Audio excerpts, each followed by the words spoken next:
Ça, c'est le musée Volvo, en Suède. Et ça, c'est le moyen de transport que je compte utiliser pour parcourir les 1500 km qui nous séparent. Un vieux Volvo Break, kilométré, acheté seulement pour 2500 €. Et on peut le voir à mon visage, je stresse pas mal à l'idée de me retrouver au bord de la route. Mais avant d'en partager davantage sur ce road trip, je tenais à me présenter pour ceux qui découvrent la chaîne avec cette vidéo. Donc salut, je m'appelle Alan et il y a 6 mois j'ai acheté ce vieux Volvo Break pour partir en road trip.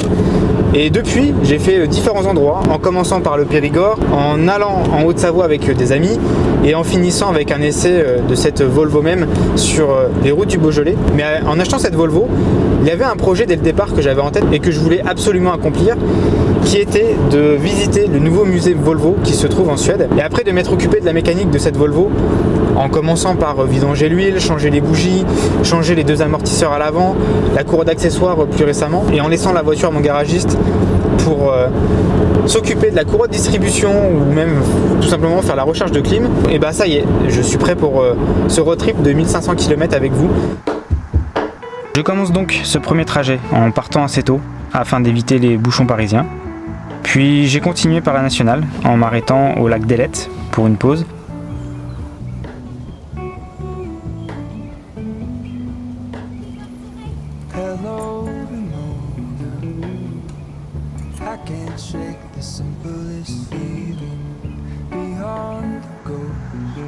Avant de reprendre la route, direction la Belgique, où la Volvo a même eu le droit à son garage pour le week-end.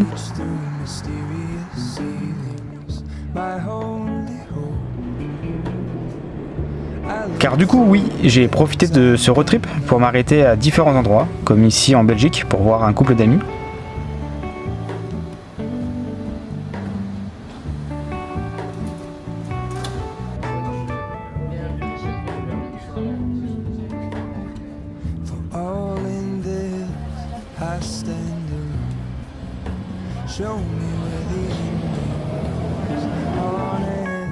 Avant de reprendre la route pour Tosted, une ville allemande qui se situe à 30 minutes au sud d'Hambourg. Et voilà, le Machu Picchu. Non, je rigole, on est en Allemagne, on vient de traverser la frontière, donc on continue jusqu'à Hambourg.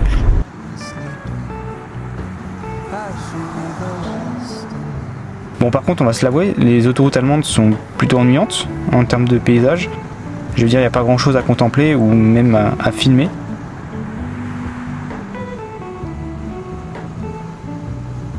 Mais bon, heureusement, qui dit autoroute allemande dit autobahn et dit... Bon, on va profiter de l'autobahn pour pousser un peu la Volvo et voir ce qu'elle donne. Allez, c'est parti.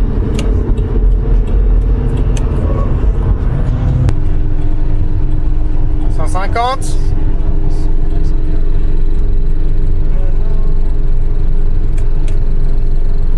Les pneus, la voiture, elle aime pas ça là. On va essayer de pousser à 160.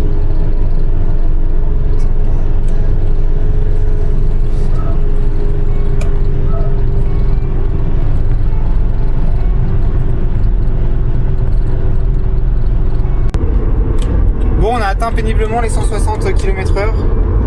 Je dois avouer, la voiture m'a pas forcément envoyé des informations qui m'ont rendu très serein à la conduite, notamment des vibrations dans le volant. Mais ça, c'est de ma faute, c'est dû aux pneus avant qui se sont abîmés à force de rouler sans avoir fait une géométrie à temps après le changement des amortisseurs. Donc j'ai préféré arrêter là. On va rester à 120, c'est très bien, et on consommera comme ça moins d'essence aussi. Bon, forcément, j'ai calmé le jeu pour les raisons invoquées jusqu'à mon Airbnb.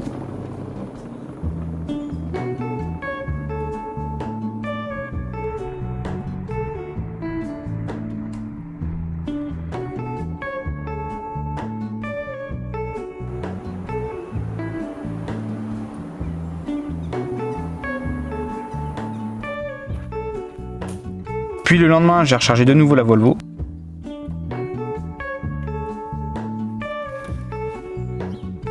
En vérifiant la pression des pneus. D'ailleurs, je note une perte de pression légère à l'avant gauche. On parle de 0,2, 0,3 bar. Puis ensuite, j'ai repris la route jusqu'à Berlin pour y passer la fin de journée. avec un léger crochet dans un coin de la campagne allemande pour vous parler spécifiquement de la Volvo. Bon, du coup, je profite du midi pour faire une pause en dehors des autoroutes allemandes parce que bon, c'est pas ce qu'il y a de plus agréable, on va dire. Donc je me suis trouvé un coin en campagne pas loin de Berlin, là où je me dirige, et je dois dire d'ailleurs que j'ai vraiment un coup de cœur pour ces campagnes allemandes. Alors c'est tout plat, mais c'est très boisé et il y a un côté très apaisant. Depuis Tostad, là, vraiment un gros coup de cœur pour cette campagne. Je vais aussi profiter de cette pause pour pouvoir vous parler un peu de la Volvo, parce que c'est vrai que là j'ai fait presque 1000 km avec déjà, et j'ai pas pris le temps de vraiment peut-être vous parler de mes ressentis ou de choses qui auraient pu se passer autour de la voiture. Malheureusement, pour le storytelling de la vidéo, il n'y a pas grand chose qui s'est passé sur le véhicule, même s'il y a 2-3 trucs que j'ai notés tout de même autour de la voiture qui sera rectifié. Mais que dire de plus, hormis que c'est la voiture idéale pour partir en road trip sur de longues distances. J'ai de la fatigue depuis 1000 km, ça c'est normal, mais c'est pas de la fatigue liée à l'inconfort de la voiture, clairement pas. C'est plus de la fatigue liée à la route et au fait que j'ai pas super bien dormi ce week-end pour des raisons que j'ignore un peu, mais bref, tout ça pour dire que vraiment cette voiture pour partir sur des centaines de kilomètres, c'est tellement confortable. Alors là, sur les routes allemandes, je me fais dégommer par toutes les allemandes type Mercedes, Audi. J'ai essayé, comme vous avez pu voir précédemment, de pousser un tout petit peu la voiture, mais c'est vrai que par rapport aux pneus et par rapport de manière générale aux données constructeurs, elle n'est pas donnée pour passer les 160-170 km/h. Donc je suis pas allé plus haut que ça. Ceci étant dit, c'est le moment de reprendre la route direction Berlin. Je vais voir ce que je vais filmer là-bas. Mais sinon, ça va être mon dernier arrêt avant la Suède, avant de prendre le ferry à Rostock. J'ai hâte. Enfin, on arrive à la dernière étape de ce voyage, qui est de prendre le ferry. Alors c'est une première pour moi, mais honnêtement l'expérience a été vraiment positive. Et j'ai réussi à occuper les 6 heures de trajet entre des cafés, une sieste et l'observation des paysages durant cette traversée de la mer Baltique.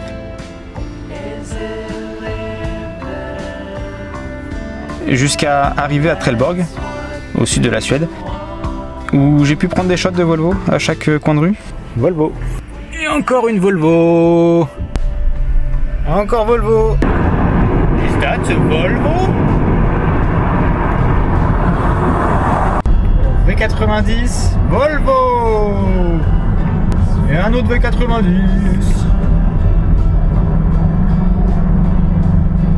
Alors ça combo remorque, coffre de toit, Volvo, c'est validé. Et la Volvo V90 Cross Country avec tente de toit. Mais ça en finit plus, c'est pas possible. Laissez-moi en paix au bout d'un moment là. Nouveau EX90 qui vient de passer.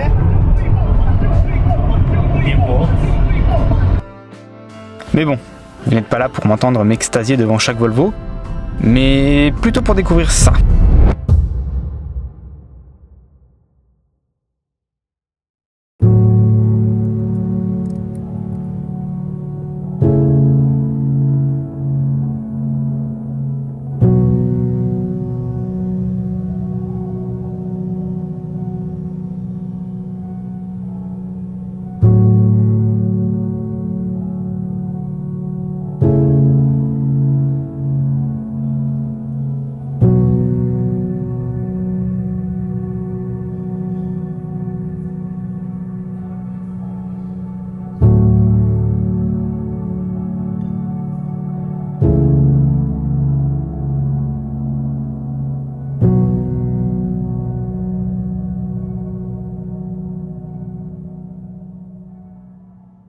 Forcément, je pouvais pas commencer cette visite sans vous parler de la première Volvo qui a été produite. Alors 2 anecdotes intéressantes et assez drôles à ce sujet, c'est que la première qui a été montée a eu la boîte de vitesse qui a été montée à l'envers, ce qui fait qu'elle pouvait juste reculer et pas avancer. Et deuxième anecdote, c'est que vu que c'est une convertible, une cabriolet, les Suédois forcément étaient assez hésitants à acheter ce type de véhicule-là avec les conditions climatiques qu'il y a ici. Et comment ne pas continuer cette visite sans vous parler de la Volvo 240 qui était plutôt la Volvo la plus produite par en nombre d'exemplaires par la marque, avec pas loin de 2,9 millions d'exemplaires, mais qui a été détrôné par le Volvo XC60 il y a très peu.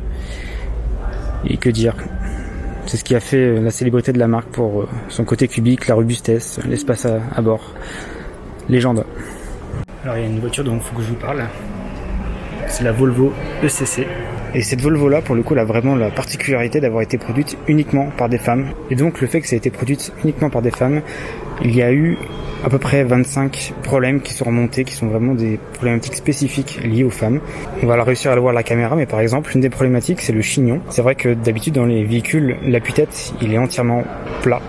Il n'y a pas de creux à l'intérieur. Et là, je ne sais pas si vous voyez bien, mais il y a une sorte de rainure qui permet en fait aux femmes de mettre leur chignon. Donc ça, c'est une des premières choses. La deuxième chose, on le verra sans doute pas à la caméra, c'est sûr et certain, mais le pédalier est adapté pour pouvoir à ce que les femmes puissent conduire avec des talons. Bon, forcément, il fallait parler de la sacro-sainte Volvo 850, ici présentée en finition T5R, mais n'empêche, même si ici on est sur la version sportive, ça reste quand même la technologie, les nouvelles technologies qui ont été intégrées sur la 850 de base, donc 5 cylindres, traction avant et moteur en position transversale. Voilà. Et là, difficile de pas tomber amoureux de ce V90 cross-country siglé la police. C'est vrai que du coup, en sortant du ferry, il y a des policiers qui m'ont accueilli pour un contrôle de routine. Et ils étaient tous avec des Volvo. Il y avait un V90 cross-country, un XC40 et il y avait même un XC60 noir banalisé, mais d'une beauté. Je sais pas si vous vous rendez compte de la hauteur de caisse qu'il y a sur ce V70, qui est un concept créé dans le but de secourir les gens sur la plage, bon, comme c'est écrit, hein. Mais je trouve ça assez fou. Déjà, un cross-country, c'est à peu près 20 mm plus haut qu'un V70 normal ou qu'un V60 ou un V90. Mais là, et comme je suis obligé de reculer pour essayer de le capturer, il est énorme. Alors, pour ceux qui sont fans de Volvo et des camions Volvo, il y a quand même ce qu'il faut, hein. Je vais pas tout montrer, bien sûr, mais de manière générale, dans tout le musée, il y a les camions Volvo qui sont représentés.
Et voilà, après approximativement 1500 km et 3 pays traversés, avec ce vieux Volvo Break, on arrive à la fin de ce projet qui était de visiter le musée Volvo qui se trouve à Göteborg en Suède.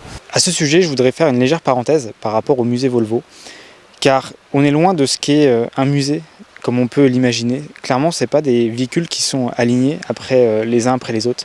C'est plutôt, quand vous rentrez dans le musée Volvo, toute une expérience du début qui va être en fait de découvrir tout l'univers des constructions des Volvo, la partie aussi sécurité, avec des expériences un peu interactives. Vous pouvez par exemple être en train de coder la partie sonore des véhicules. Vous allez aussi avoir des mini tractopelles ou encore le restaurant forcément à la fin avec de quoi manger ou boire un café. Enfin, concernant cette Volvo, je dois dire que je suis toujours autant impressionné par son confort, sa fiabilité, son insonorisation et de manière générale le plaisir simple qu'on prend avec cette voiture qui est juste de partir en road trip et de vivre des choses.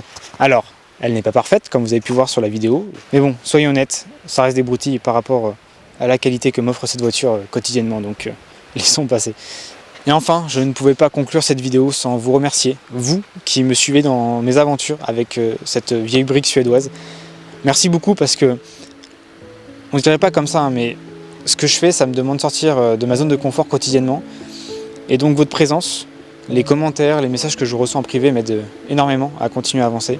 Donc c'était clairement pas le meilleur moment pour le faire, mais j'ai aucun regret, j'ai fait des très belles rencontres sur le chemin. J'ai vu des paysages qui sont vraiment magnifiques, j'ai pris le ferry pour la première fois avec une voiture. Donc que dire, voilà, aucun regret, j'ai vécu ce que j'avais à vivre avec cette Volvo jusqu'ici. Et donc voilà, merci du fond du cœur encore une fois. Quant à nous, on se dit à très vite avec celle-ci, ou sans doute une autre.